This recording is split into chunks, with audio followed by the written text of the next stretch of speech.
The client says, I want to pick your brain. What do you do? I'm going to answer that question for you on this episode of the Dave Lorenzo Daily. Hi there, I'm Dave Lorenzo. We're here every day at 5 p.m. with a brand new sales tip, with a business strategy tip for all of you entrepreneurs, sales executives, and business leaders. Today we're going to answer the question, hey, can I pick your brain? I get this question all the time because I'm a consultant and I help people grow their businesses.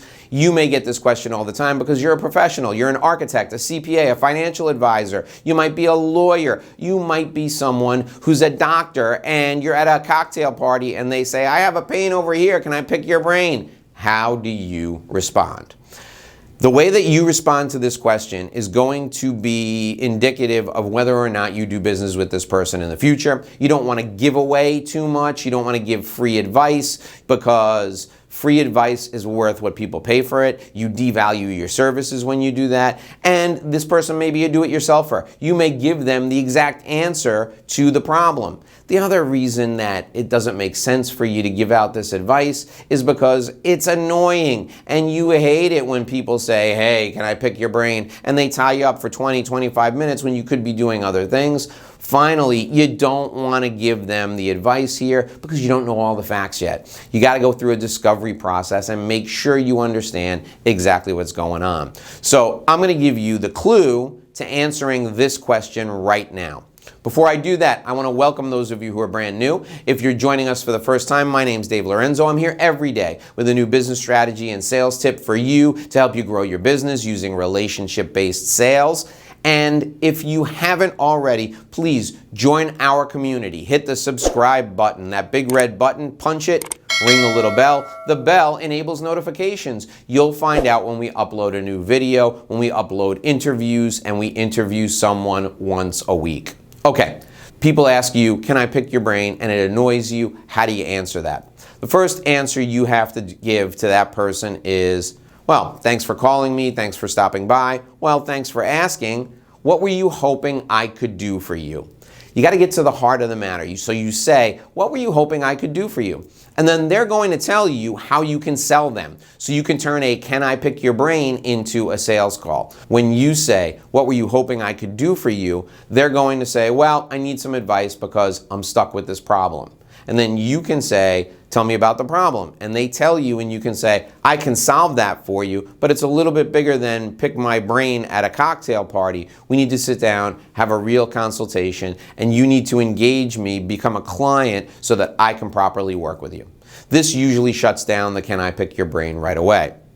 The second way to answer, can I pick your brain, when it's something that is just an annoying little question and it's not really going to work into business for you, is you point them to a resource. In my case, I point them to one of the books that I've written, and I've written 3 books. One of my books is always appropriate for them, and I tell them that I will send them a copy of the book for free. That shuts down the can I pick your brain. You can also send them to the videos. Sometimes I send them to videos on my YouTube channel, and when they see the video and the video answers their question, that shuts them down. The other thing you can do is point them to your website where you've written an article, or have them download a resource that you have on your website.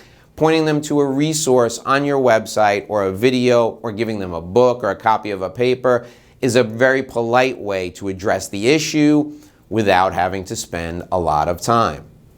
So the next 2 ways are a little bit more pointed, and these are for people who ask to pick your brain over and over again. They could be friends or relatives, or they could be somebody who you've had consultations with but they'd never hired you. Now, I want to caution you. These last 2 ways to respond to the can I pick your brain question, these are not the first 2 things you should say to someone. If this is the first time someone's asking you for free advice, don't default to these 2 ways. But if this person is asking you for advice over and over again and they've never invested in your services, here's what you say. You say first, I understand that you want some advice from me, but I'm not sure that you really value the advice that I'm giving you or the relationship that we have. And then the person's going to be shocked and they're going to say, well, why would you think that? I'm asking you for your advice. And you're going to say, well, people value what they pay for, and you realize that this is what I do for a living. I'm happy to talk to you about any problems you have, and I'm happy to connect with you and give you some advice, but it needs to be in a formal consultation. Now, when you say that, you'll shut this person down, and usually people who ask for free advice over and over again are not going to be good clients, so they'll go away and you'll be done with them. 1 time out of 10, the person will say, absolutely, they'll come to your office, they'll pay you for a consultation, and you can maybe develop a business relationship with them. But people who are brain pickers and they do this over and over again, they're usually not good clients, and use that response to shut them down.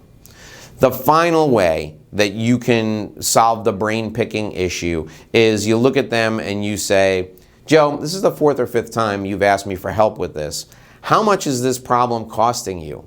And he'll tell you, and you'll say, why don't you invest in solving it? In other words, let's connect, let's work together, you'll be my client, let's make it official, and I can help you solve this problem. You just told me it was worth $10,000, you're only going to pay me $2,000 to solve it, and you'll be rid of it forever. By asking them how much this problem is worth, you're putting a dollar amount on the problem, you're positioning your services as a huge return on investment, and you're showing them value. Those last 2 ways to solve the can I pick your brain question are the ways after someone has pestered you a number of times for free advice. The can I pick your brain question will often lead to new business, and it's often a buying signal, but sometimes it's just a sign of a client who's really cheap, doesn't understand the value you provide, and doesn't want to spend any money. You have to figure out which one it is. These responses will help you do that, and they will help you take the can I pick your brain question and put it away forever. I'm Dave Lorenzo. We'll see you right back here again for another edition of the Dave Lorenzo Daily tomorrow at 5 p.m. Until then, here's hoping you do this and sell more.